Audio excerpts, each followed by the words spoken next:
Shine परिवार के आप सभी कस्टमर, सभी एसोसिएट, आप सभी को Rashid Naseem, chairman shine group का प्यार भरा नमस्कार।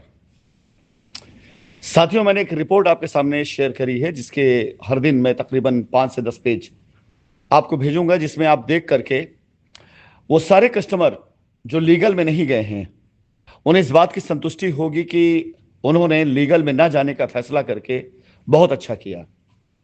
और जो लीगल में गए हुए हैं उनके लिए अब कुछ कह पाना तो बेकार ही है, क्योंकि मैं एक बार नहीं कई बार इस बात को दोहरा चुका था कि लीगल में गए हुए लोगों के साथ मैं लीगल तरीके से ही पेश आऊंगा, कोई समझौता नहीं करूंगा, कोई कंप्रोमाइज नहीं करूंगा। और लीगल में गए लोगों की वजह से कंपनी की जो हानि हुई, जो क्षति हुई है, उस क्षति को कंपनसेट करने के लिए लीगल में गए लोगों का जो भी इन्वेस्टमेंट है वो ऐसे भी जीरो हो जाएगा, क्योंकि लीगल में आप जिन बातों को लेकर गए हैं उन बातों को अगर आप साबित ना कर पाए तो आपका क्लेम ब्लैकमेलिंग पे आ जाएगा। लेट्स सपोज कि आपने 5 लाख रुपए की इन्वेस्टमेंट किया, अगर आपने अपने लीगल क्लेम में 5 लाख रुपए के बदले में 5 लाख रुपए ही मांगा आपने, तो वो कोई दिक्कत की बात नहीं है कि भाई आपका पैसा आया, लेकिन आप लीगल में गए, चलिए अज्ञानता में गए, अनजाने में गए, जैसे भी गए, लेकिन आपके 5 लाख रुपए क्लेम को मांगने के लिए अगर आपने ये लिखा है कि कंपनी ने भगा दिया, जान से मारने की धमकी दी, कंपनी पैसा लेके विदेश भाग गई, दुबई चले गए, फ्रॉड कर लिया, 68 करोड़ स्कैम कर दिया, वो सारे आरोप जिनकी वजह से कंपनी को क्षति पहुंची है, वो सारे आरोप जो कंपनी पे लगाए गए, जो अखबारों में छपे, जब तक उन सभी आरोपों का सबूत आप नहीं दे देते, आप लीगल से बाहर नहीं जा सकेंगे। या तो आप सबूत देंगे और सबूत नहीं दे पाएंगे तो आप इस गलती की सजा भोगेंगे। इस गलती की सजा में पहली चीज, आपके द्वारा किया गया निवेश नहीं बल्कि ब्लैकमेल करने के लिए आपका इन्वेस्टमेंट माना जाएगा। दूसरी चीज, आपने जो आरोप लगाकर कंपनी क्षति पहुंचाई है, उस क्षति को भरपूर जो भी भरपाई करने के लिए कंपनी आप पर जो भी मानहानि का मुकदमा करेगी वो भी आपको फेस करना होगा। तीसरी चीज, आपके द्वारा की गई कंप्लेन एफआईआर की वजह से यदि कोई भी सदस्य गिरफ्तार हुए तो जितना अरसा उन्होंने जेल में गुजारा है उतना अरसा आपको भी कारागार में गुजारना पड़ेगा। यह कानून है। जो सजा सामने वाले को मिली है आपके झूठे आरोप पे, वो सारी सजा आपको भोगनी पड़ेगी। यह तयशुदा बात है। अब आती है बारी हमारे उन कस्टमर्स की जिन्होंने इतने साल तक हमारा साथ दिया, हम पर भरोसा किया। विश्वास जानिए, आपके साथ, आपके भरोसे ने ही शाइन परिवार को जिंदा रखा है और मुझे जिंदा रखा है। आपके उस विश्वास ने, जिसने लोगों को जवाब देना शुरू किया कि नहीं कंपनी लौट करके आएगी, राशिद जी ऐसा नहीं कर सकते हैं, आपके इस विश्वास ने हमेशा मुझे ताकत दी और मैंने प्रण किया कि आपके इस विश्वास को टूटने नहीं दूंगा। मैंने अपनी तरफ से कमर कस ली है आपकी लायबिलिटी खत्म करने के लिए। मुझसे जो बन पड़ा है, कानूनी लड़ाई लड़ते हुए, कानून के दायरे में रहते हुए, हजारों लाखों मुसीबतों के बाद मुझे कितना रोका गया, मेरे यूट्यूब चैनल को ब्लॉक कराने की कोशिश की गई, मेरे ऊपर झूठे आरोप लगाकर मुझ पर इनाम घोषित कराया गया, इंटरपोल कराया गया, बहुत कुछ कराया गया, लेकिन फिर भी मेरी हमेशा से कोशिश रही अपने कस्टमर के बीच बने रहने की। मैं कभी डरा नहीं, कभी मैंने संकोच नहीं किया, कभी मैं पीछे नहीं गया। हमेशा मैंने प्रयास किया कि आपके बीच बना रहूं। हालात चाहे इतने क्यों न बिगड़ गए हों, मैंने अपने आप को संतुलित रखते हुए हमेशा आप लोगों के लिए लड़ता रहा। और आज इस लड़ाई का नतीजा यह निकला है साथियों, अगले मास 5 तारीख बहुत इंपॉर्टेंट दिन है। तकरीबन 3 ऐसी मेजर एफआईआर क्वेश्चन पर हैं जिनमें झूठे आरोप लगाकर कंपनी के अंदर की जमीनों को हड़प करके, एसोसिएट से ब्लैकमेल करके, पैसा लेकर, फर्जी बेल करा करके और उसके बाद क्लेम में भी लोग गए हैं। ऐसी फर्जी एफआईआरों की क्वेश्चन डाली गई है और ये एफआईआर अगर क्वैश होती तो नजीर होगा उन सब के लिए जिन्होंने गलत एफआईआर करा करके अपनी पीठ ठोकी थी, कंपनी के लोगों को धमकाया था, कंपनी को नेस्तनाबूद कर देने की बात करी थी और कंपनी के एसोसिएट्स को भड़काते थे। ऐसे लोगों के लिए नजीर होगी एफआईआर।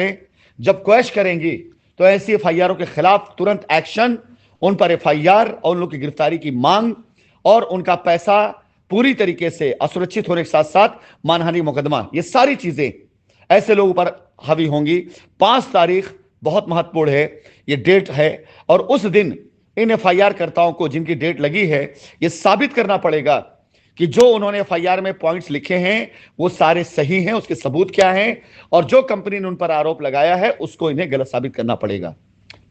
5 तारीख का दिन जिन 3 एफआईआरों पर ये डेट लगी है, उसमें पहला आपका वही विकास मौर्य, जिसको पहले विशाल मौर्य, जिसे नोटिस की गई तो बड़ा हीरो बनकर के उसने अपने आप को, उसने धमकी दी कि मैं जिंदगी जेल में सड़ा दूंगा डायरेक्टर साहब की। साथ ही साथ जिसने फर्जी बेल कराने के चक्कर में खुद पता नहीं साइन किया नहीं किया, और लिखता है कि उसके पेपर पर सिग्नेचर आसिफ नसीम के गुर्गों ने किया। अब उसे सबका जवाब देना पड़ेगा कि आसिफ नसीम डायरेक्टर कैसे जेल में उनका जीवन ये सड़ा देगा, कैसे ये व्यक्ति इस प्रकार से आरोप लगा सकता है कि कोर्ट परिसर में कोई इससे पेपर छीन करके उस पर साइन कर दिया, कैसे इस व्यक्ति ने रजिस्ट्री कराई कंपनी की, कैसे इस व्यक्ति ने एसोसिएट होते हुए पैसा कमाया, फायदा कमाया, उसके बाद एफआईआर किया इसने, और कैसे इस व्यक्ति ने ब्लैकमेल करते हुए मीरा श्रीवास्तव, अमिताभ श्रीवास्तव की नाम डाला जिससे इसका लेन देन नहीं था, उनसे प्लॉट लिखवाया और दीपक भारती के बेल पर पैसे कमाया। इसके अलावा यूसुफ मेहंदी जो खुद एसोसिएट था और इसने कंपनी पर एफआईआर कराई, कंपनी की जमीन अपने नाम लिखवाने का दबाव डलवाया, 10 प्लॉट अपने नाम लिखवाने के लिए दबाव डलवा करके इसने किस प्रकार से एसोसिएट को और कंपनी को ब्लैकमेल करने की कोशिश करी। अजीत कुमार मंडल जिसने रजिस्ट्री करा ली और उसके बाद भी एफआईआर कराकर ब्लैकमेल कर रहा है। ऐसे न जाने कितनी लाइन से लगी एफआईआर है जो क्वेश्चन पे जा चुकी हैं। मजेदार बात यह कि इनको आना पड़ेगा और जवाब देना पड़ेगा। इन्हें कोर्ट में खिंचवाऊंगा मैं, अगर ये नहीं आते हैं, थ्रू काउंसिल थ्रू अधिवक्ता आने की कोशिश करते हैं, तो कोर्ट के अंदर हम बाकायदा इन पर्सन इनकी उपस्थिति सुनिश्चित कराने के लिए एप्लीकेशन डालेंगे। कोर्ट कचघरे में आकर खड़े होकर ये जवाब दें, बताएं ये हमारे द्वारा लगाया गया आरोप जो, उसका जवाब दें, और जो आरोप इन्होंने लगाया उसका सबूत दें। आने वाले वक्त बहुत मजा आने वाला है। 5 तारीख को, एक तो ये डेट ये है। दूसरी चीज, माननीय सर्वोच्च न्यायालय में कंपनी तरफ जो स्टे ऑर्डर आया है, सर्वोच्च न्यायालय ने जो नोटिस इशू करी है सारी संस्थाओं की, उसे उत्तर प्रदेश सरकार, भारत सरकार, ईओडब्ल्यू, इसके अलावा जितने भी डिपार्टमेंट है उत्तर प्रदेश के, एसएफआईयू, ईडी, इसके अलावा पार्टियां जो बनी हुई हैं, जिससे प्रकाशन तिवारी जो मेन लीड कर रहे हैं, जिनकी रिट, जावेद इकबाल जो एक्यूज बनाया गया है, जसीम खान, नीरज श्रीवास्तव, इन सारे लोगों को नोटिस की गई है। अब अधिवक्ताओं के तौर पर अभी भारत सरकार की तरफ से अधिवक्ताओं का कोई एफिडेविट नहीं आया है। भारत सरकार के बाद उत्तर प्रदेश सरकार तरफ से जो एफिडेविट आए हैं उनमें एक रिप्लाई आया है, और उस पे जो रिप्लाई दिया गया है अपने आप में, उसका मैंने कुछ अंश भेजा आपको, अपने आप में इस बात का सबूत और साक्ष्य है कि 68,000 करोड़ की स्टोरी गायब है, और हम इस स्टोरी गायब नहीं होने देंगे। पहले 68,000 करोड़ रुपए को साबित करिए कि यह स्कैम हुआ है। इसके बाद मानव तस्करी गायब है, यह साबित करिए। इसके अलावा वेपन ट्रेडिंग गायब है, यह साबित करिए।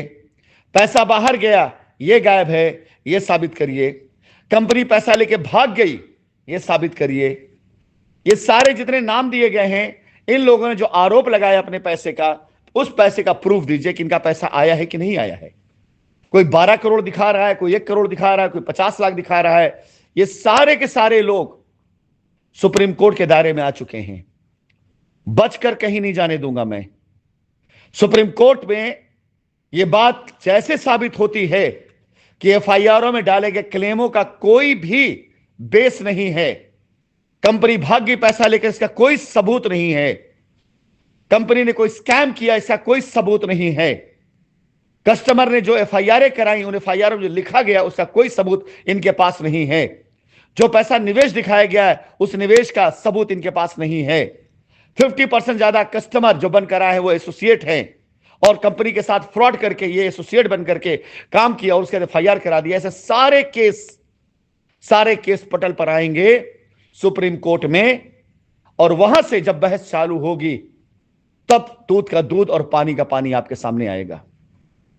मैं बता देना चाहता हूं कि इस मुकदमे में सच्चाई की जीत होगी हर हाल में।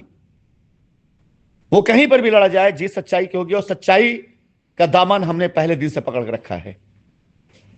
यह शुरू होने वाला मुकदमा एक बार फिर से अगले माह में 5 अगस्त से दोबारा फिर से आपको इस मुकदमे की प्रगति दिखाई देगी कि उसका ताबड़तोड़ लगातार हर मुहाने पर मैं आ रहा हूं, हर जगह पर चाहे वो 2019 बाद की रजिस्ट्री वाले लोग हैं उन्हें खींचने के लिए, चाहे एसोसिएट जो पैसा लेकर बैठा हुआ उसे खींचने के लिए, चाहे वो सारी एफआईआर जिनमें एसोसिएट्स के नाम दिए गए और कुछ लोगों ने मैनेजमेंट करके अपने आप को बचा रखा है उनके लिए, कुछ ऐसे एसोसिएट जिनका नाम एफआईआरों में है और उन्होंने एफआईआर भी करी, ऐसे एसोसिएट के लिए मैं वापस आ रहा हूं और आप सब लोग इस मुकदमे का एक बिल्कुल नया स्वरूप देखेंगे।